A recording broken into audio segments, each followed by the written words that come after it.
All right, I am now joined by Nando Vila, Mike Racine, and Wosny Big Wos Lambre for our first Sopranos recap bonus episode.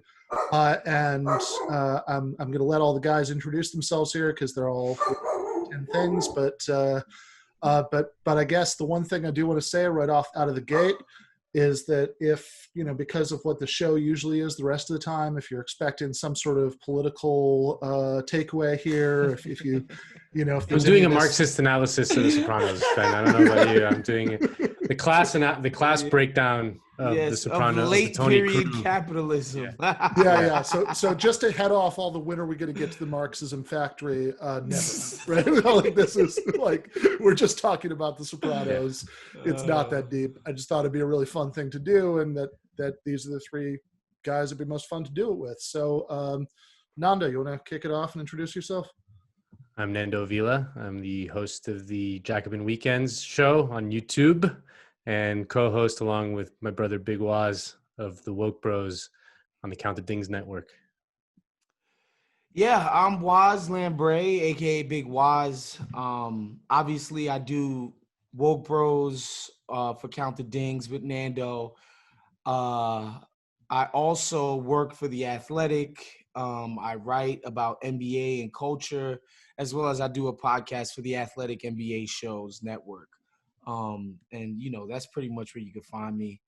I try to, I try to be as woke as possible. And I mean our type of woke, right? Not like namby-pamby, oh my God, I need a safe space. Like it's not, I don't do that type of shit at The Athletic, but I do try to talk about just labor stuff when I can, and what it means to be Black as a fan, as a consumer, as somebody who has to, sort of absorb sports culture that has traditionally been shaped and formed by white dudes.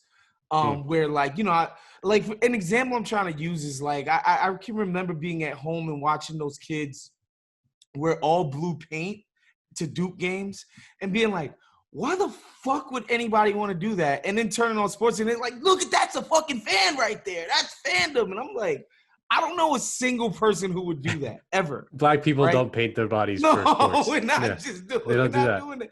Listen, I never thought of that until right now. Dude, I've never seen like a Black fan and it's like a fat guy, with like no clothes on. Go Jets! And it's like they're all fat, like in the cold. No, we will buy tickets. We'll watch your game on TV. We'll buy jerseys, but like we're not doing that.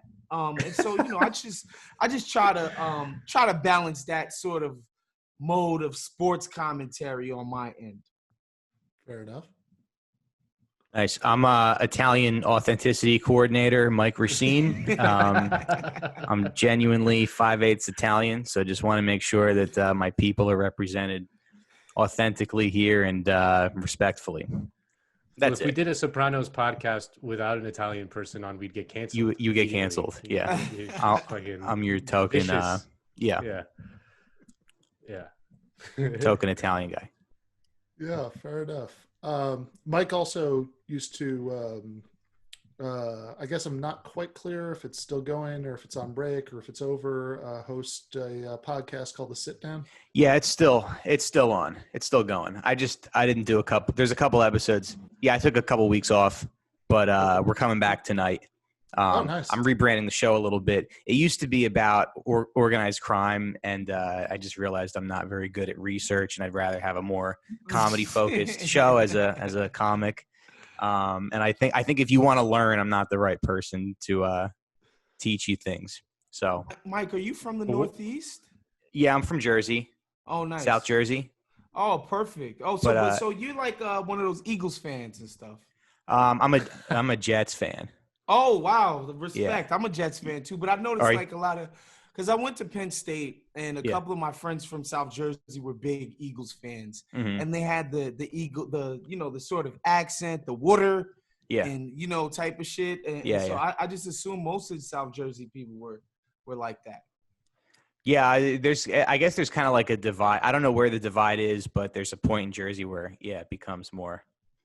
I live closer to Philly than I do to New York, but I never liked I guess every Philly fan I ever met, I never liked. Okay. So Funny you should say that, right?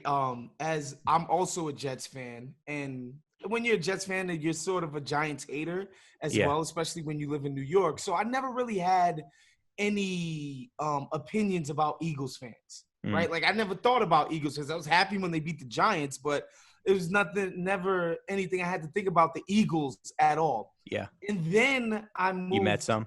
Yes, Central Pennsylvania. Yeah. And it's funny because at Penn State, there's a bunch of Steelers fans and Eagles fans. And the Eagles, who until very recently never won anything.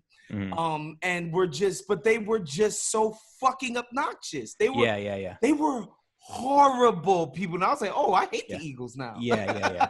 I know. Forever, that just felt like it was God's doing that they never won anything. Like it wasn't supposed to happen. And Pittsburgh fans who have all this tradition and have basically never sucked ever in the history of the league. They're like these nice people, very regal. They might sing their little song. They're here we go. They might do that, but they're not gonna stop in like the middle of like College Avenue, like 20 people going E-L-G-L-E-L Eagles. Yeah. Or sing Fly Eagle Fly. It's disgusting, guys. Sorry, Eagles fans. We're not fans of you guys. Yeah. Yeah. All right. Fair enough.